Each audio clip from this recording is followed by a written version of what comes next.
Hello and welcome to This Week on Q. I'm your host, Derek Lambert, and here's 3 things you need to know.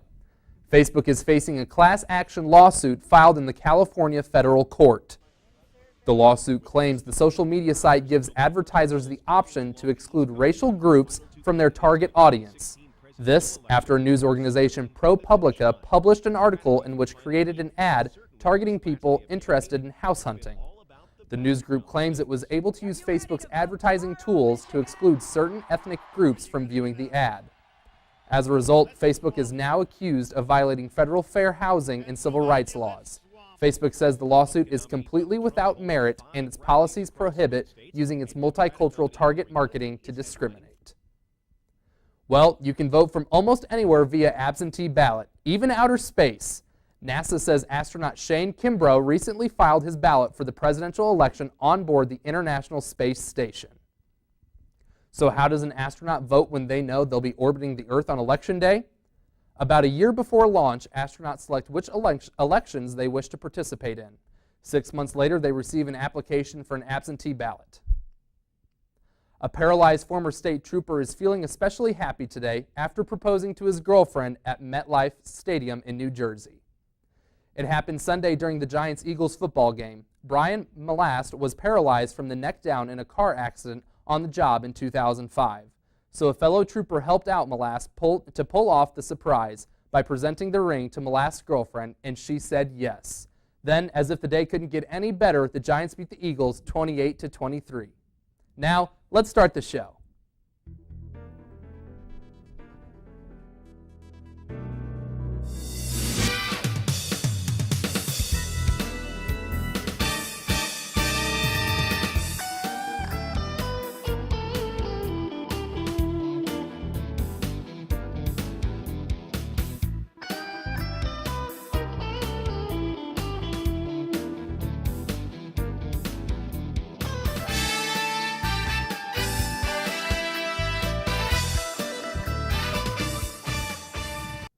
It's almost the end of what has been one of the most memorable elections in history, and presidential candidates Hillary Clinton and Donald Trump are making their final pleas to voters heading to the polls Tuesday.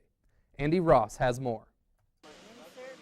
With less than 24 hours until the first polls close along the East Coast, the final 2 candidates in the 2016 presidential election are sprinting toward the finish line. The strategy for the final week, and certainly for this last day of campaigning, has been all about the battleground states. Are you ready to vote tomorrow, Michigan?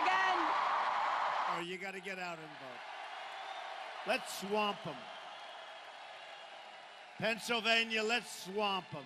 Republican nominee Donald Trump holding 5 rallies across swing states, and Democratic nominee Hillary Clinton is headlining 4. And it's not just the candidates themselves. They're calling in favors to all their friends and surrogates, from President Obama to Sarah Palin, hoping no voter remains undecided. The choice in this election could not be clearer. This election is basically between division and unity in our country. You got a half a day to make every dream you've ever dreamed for your country and for your family to come true.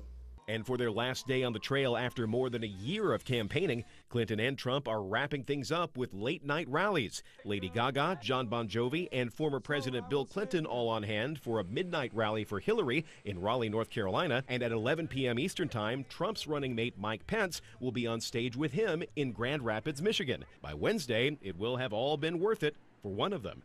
I'm Andy Rose reporting. It's been an exciting season for the QU Hawks, and one team is looking to win big this weekend. Executive producer Sarah Valkamp joins us with Robbie Tays, the senior captain of the QU men's soccer team, to see what's happening on the pitch. Thanks, Eric. I'm here now with Robbie Tays, who is a senior on the QU men's soccer team. Robbie, thanks for joining us today.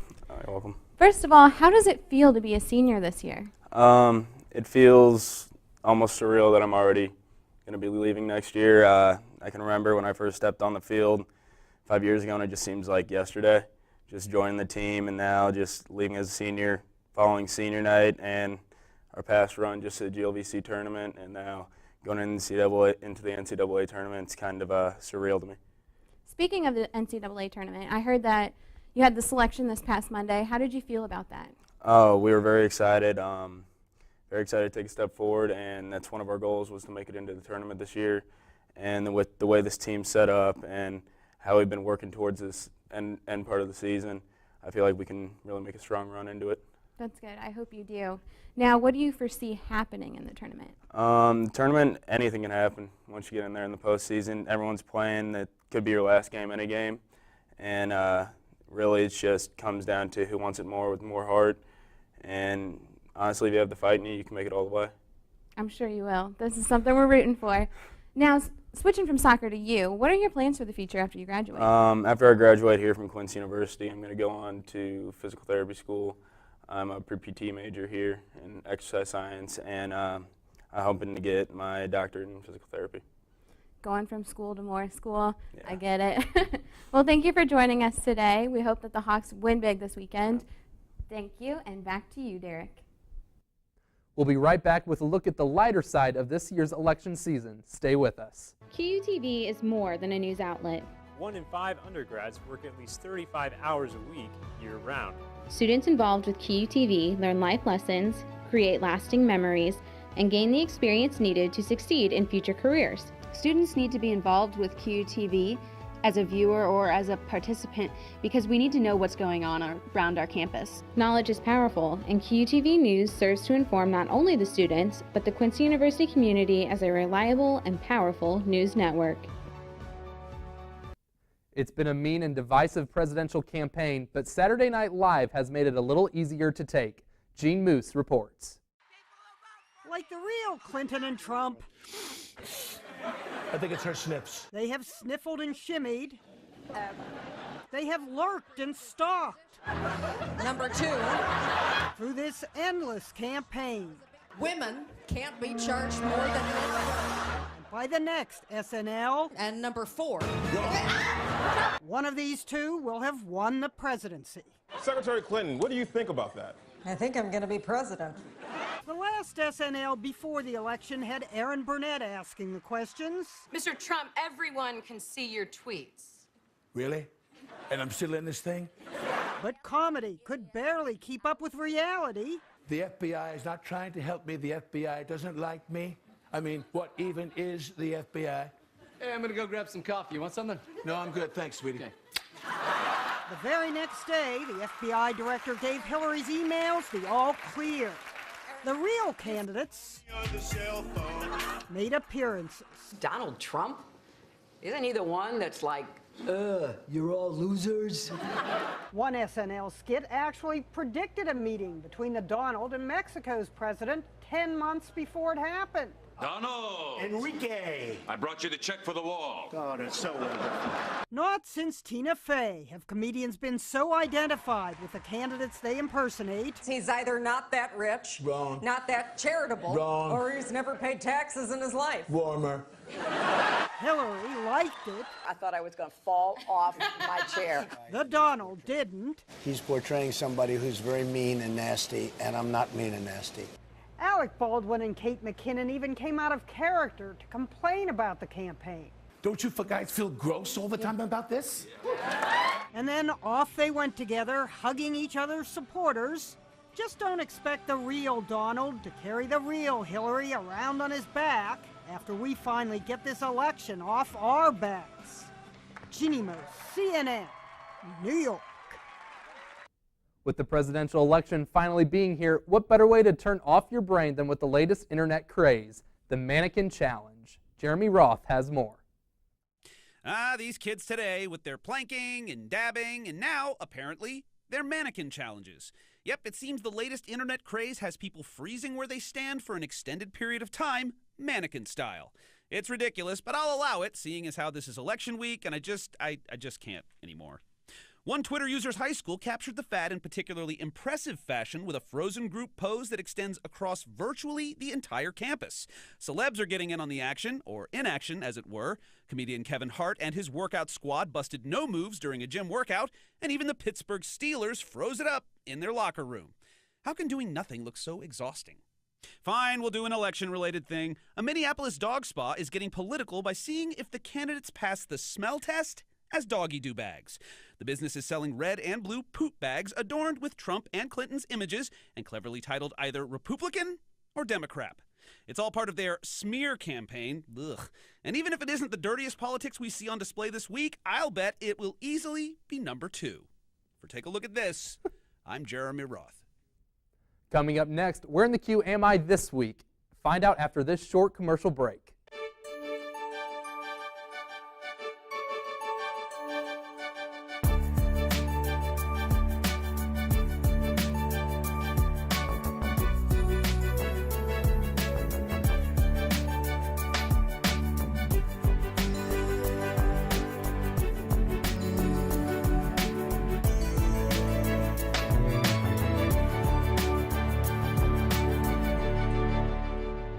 I took another trip around Quincy and stumbled across a very unique grocery store found right here. Just a short drive downtown leads you to this amazing gem. Grown and Gathered is a very unique store, and you won't find anything else quite like it here in Quincy. This gives locals the option to shop local and healthy at the same time. And it started largely because I moved from an urban area that had local foods available all times, and here it wasn't possible beyond the farmers markets to have a consistent flow of local foods. Local farmers and growers are constantly bringing in their products for Michelle to get on the shelves. You would be surprised at some of the items that are produced here locally. They'll have things like, for example, the most recent is duck eggs, and so they're raising ducks for duck eggs and want to know if there's a market for that, which there is, and so we're working on building that out. So there's a lot happening here on a quiet level, and Grown and Gathered is really the physical location that can shout that out to anybody that is interested. If going green is a popular phrase in your vocabulary, this is your go-to shopping destination.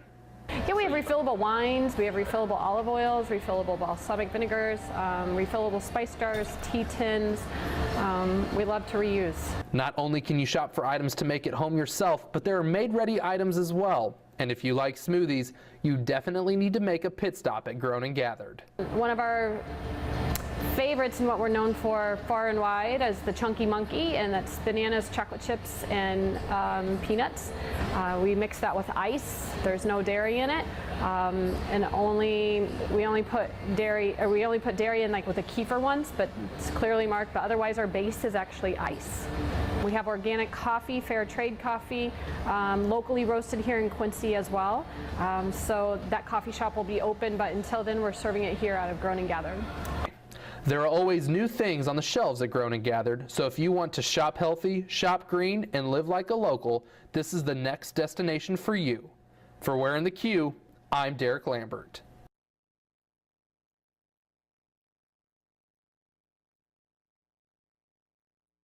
You have a campus activities event with Laughter Has No Color comedy. You have men's basketball taking on Grand Valley State. The women's swim team is back at it, and again, the women's volleyball team takes on Rockhurst, and then on November 12th, football will take on Missouri S&T at 1 p.m., which will be their last home game. So get out there and tailgate. Then into November 12th, women's volleyball will take on William Jewell, and men's basketball will take on Ferris State, and the 10th annual Poetry Slam will be at 8 p.m. And then the 13th and 14th, you have a couple more events. The Hawks Express Jazz Band concert, and then the Tri-States Job Connection at John Wood for those students that are looking for some jobs in the local area. After the break, we'll catch you up on the latest from Hollywood. Stay with us. Join me, Coach Marty Bell, head basketball coach of the Quincy University Hawks, live from Chicks on the River every Monday night at 6:30 p.m. or on ESPN 1440 for the Coach Marty Bell Show.